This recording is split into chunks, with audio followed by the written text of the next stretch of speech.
guys, my name is Adele. Welcome to the video. Today's video topic has to do with a little bit of a more touchy subject, which is trigger warnings and the society's decreased ability to stand discomfort.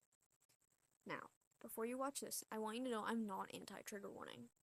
I personally have benefited from trigger warnings, and I understand that they can be helpful for things that you don't, for really, especially like really terrible things that you don't see on a daily basis. For example, in a video that I watched, I was watching a video about this one person who did some bad things. I don't remember who. And there was a trigger warning in one section of the video about that that had a disclaimer that this section is going to go into animal abuse. I didn't want to see that, so I skipped it. I think in that way, I think trigger warnings are greatly helpful for things that you're not going to encounter very often, that are like especially egregious, horrible things. Again, that you are not going to encounter very often. Um, However, I recently started noticing trigger warnings for things like, well, here's a few examples. There was a video of someone cooking with a trigger warning for food. In another video, I saw someone, it was like a fashion transition video, where somebody had a trigger warning for healed self-harm scars. The difference between these trigger warnings and the animal abuse trigger warning is food and self-harm scars that are healed are things you are going to encounter in your daily life. These are things that people shouldn't have to hide. These are normal things that happen to bring discomfort. Animal abuse is not something you're going to see every day. It is something that should invoke a reaction of disgust and horrible feelings. There's a difference between those things.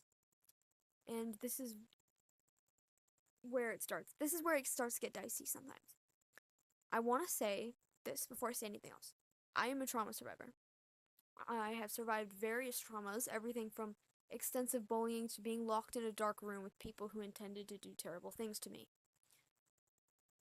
I know trauma, and I know how triggering the world can be after you have a traumatic experience happen to you. I really do understand. My triggers are very weird. They're everything from a cell phone, a certain ringtone on people's cell phones, being in dark rooms, stupid things like that can be triggering. But those are normal things. And part of healing from trauma is learning how to not learning how to avoid triggers, but learning how to keep your triggers from swallowing you whole. Because if you let them swallow you whole, the world is going to swallow you whole. The thing about discomfort is you're going to experience it. If you spend your life running from it, you will not live a life.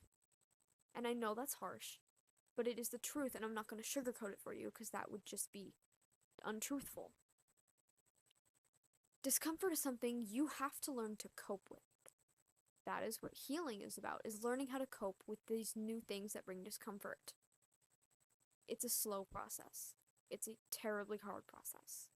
I will be the first to admit there were many years of my life where I thought, I cannot handle this. I was not made for this. I'm going to die because I can't make it. I cannot survive in a world that is so full of discomfort and pain, useless pain that I don't need to be experiencing. I will be the first to admit that I felt that way for many years, that it was literally impossible for me to just survive. But here's the thing that I forgot. Discomfort will not kill you. So you have two choices. You can choose to live knowing there will be discomfort and learning how to cope with it. Or you could spend your life running away from something that just cannot be run away from. Well, I mean, you could also die. It's not an option in this case because you're leaving life.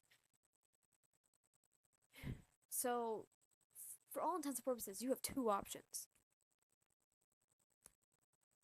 why would you pick the running option when running will get you nowhere? The earth is a circle. You're going to run back around. The point is, you have to learn to live with discomfort. You have to learn to cope with it. You're going to face it. That is why in DBT they have you hold the ice cube. Distress tolerance, discomfort tolerance. You need to learn to tolerate discomfort in order to find the joy in life, in order to find the beauty in life, in order to find all of those great things. You have to see past the discomfort. Because there is so much more to life than discomfort. Please believe me when I say that. Please believe me that the discomfort is so worth the great things in life. But you'll never find those great things if you spend your life wallowing in fear of being uncomfortable. I know everything I've said in this video has been kind of harsh. And again, I don't even think I'm anti-trigger warning or that I'm anti people coping by going into fantasy. I'm not anti any of those things. But I am pro learning to live with discomfort. And I feel like as a society, we have gotten worse at that. I feel like we really have. Look at the bullying on the internet. Those people who are bullying are people who have not learned to cope with their own discomfort. Those are mostly the people I'm talking about here. But yeah, I think that's all I really have to say. Thank you for watching. This is a discussion. I want to hear your opinions.